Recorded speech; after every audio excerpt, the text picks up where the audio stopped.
everyone, welcome back or welcome to the 30-day wellness journey. We are on day 20, learning all about triggers. Trigger is a really big buzzword right now. Everyone's talking about, oh, I'm triggered. But what does it actually mean to be triggered, and what do we do with this information? I'm going to go over what triggers are, how we have triggers, and what to do next. There are two types of triggers. We've got negative triggers and positive triggers. And what happens is one of our five senses gets kind of triggered. And what happens is one of our five senses gets triggered, and that creates an internal response. So what I mean by one of our five senses, so here's an example of a positive trigger. You smell the sunscreen you used on your family vacation, and that is using one of your five senses of smell, which triggers maybe feelings of excitement or positive or just warm, cozy feelings from that trip that you went on.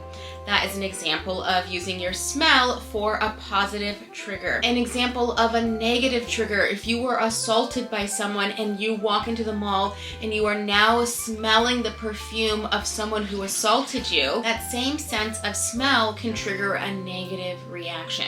This might trigger fear or uncertainty or lack of safety in your body.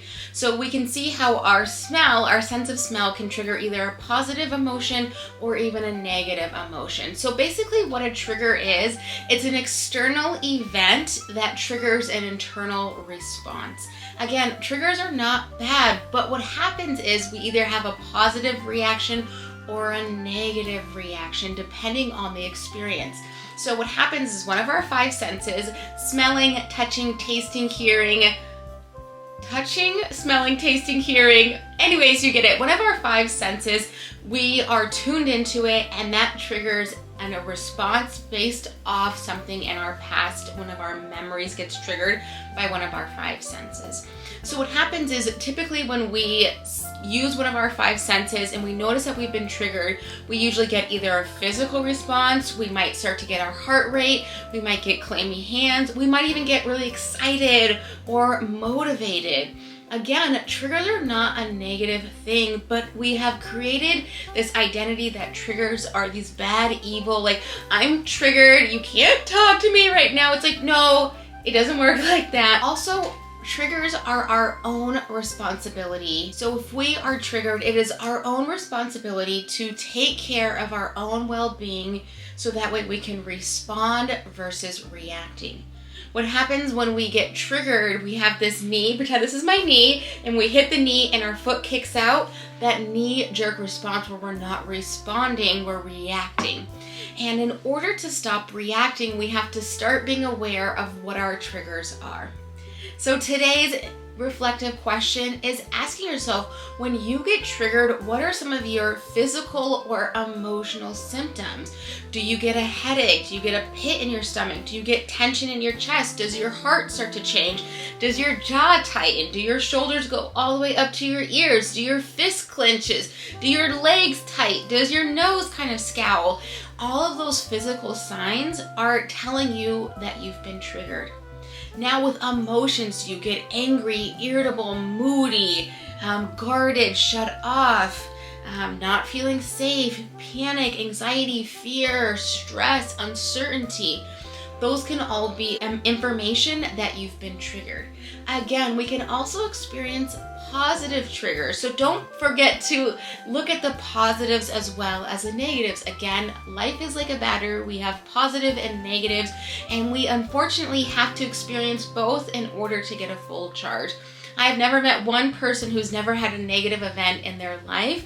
And when we focus on our resilience through kind of what we talked about yesterday, bouncing back, we can create this dynamic foundation to help us bounce back from when we've been triggered. It's really important that you start to tune in to your body's emotional and physical reactions when you get triggered. Because now what's going to happen is knowing your triggers are going to be your superpowers. For example, if you know when you get triggered for anxiety, you feel it in your chest, as soon as you feel that sensation, you're going to be like, hey, I'm triggered. I need to do something about it. Or you might start to feel really happiness. For example, I feel my happiness right here in my shoulders. It's such an interesting spot. And what happens naturally when I start to feel happy is my shoulders go back and my chest opens up, and it just makes me feel really expansive. And so I'll be working and I'm like, wait a minute, my shoulders are pinned back versus kind of being kind of this caved in. They're pinned back, and I'm like, oh, I must be feeling really good. Maybe a song just came on the playlist, or I got an email or even a text message that makes me feel really good. Understanding your triggers, both positive and negative, is your superpower. When we experience negative triggers, that is basically our body's way of saying you have healing to do around those negative triggers. For example, if I were to say to you, I like your purple hair, and you don't have any purple hair, you might not feel a negative reaction. You might be like, oh, Alyssa's crazy, or maybe there's like some color filter on that's giving me purple hair. You probably wouldn't think too much about it. But if I said you're a bad mom, you're a bad dad, that might hit differently, because that might be showing up as a trigger based off a past experience, memory, or feeling. So when we start to get triggered, it's a gift from our body, and we tend to dismiss it and push it aside, but it's really a gift from our body. It's a gift that our body is saying, you've got this, you've got some healing to do, I am here by your side so we can have you live the most amazing life, but we gotta do some cleaning up work first. Your inspired action is to identify which of your 5 senses do you feel the most triggers. Is it something you see, hear, smell, taste, or touch?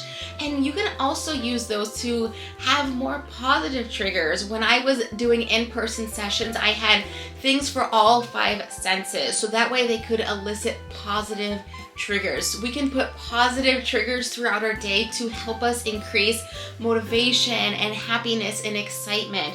For example, I can pause and smell the roses, and it's going to bring up positive emotions. For example, when I was growing up, I loved irises, and so my parents on my birthday would give me irises. So when I'm smelling the flowers, I'm reminded of the positive memory of when my family would give me flowers on my birthday. I also have candles everywhere and little candies. My grandma always had these caramels and these strawberry candies, things that can create positive emotions. Again, triggers are not the problem. It's what we do once we've identified we've been triggered. Cannot believe we're on day 20. I am so proud of you. You should be so proud of yourself, and I will see you in tomorrow's video.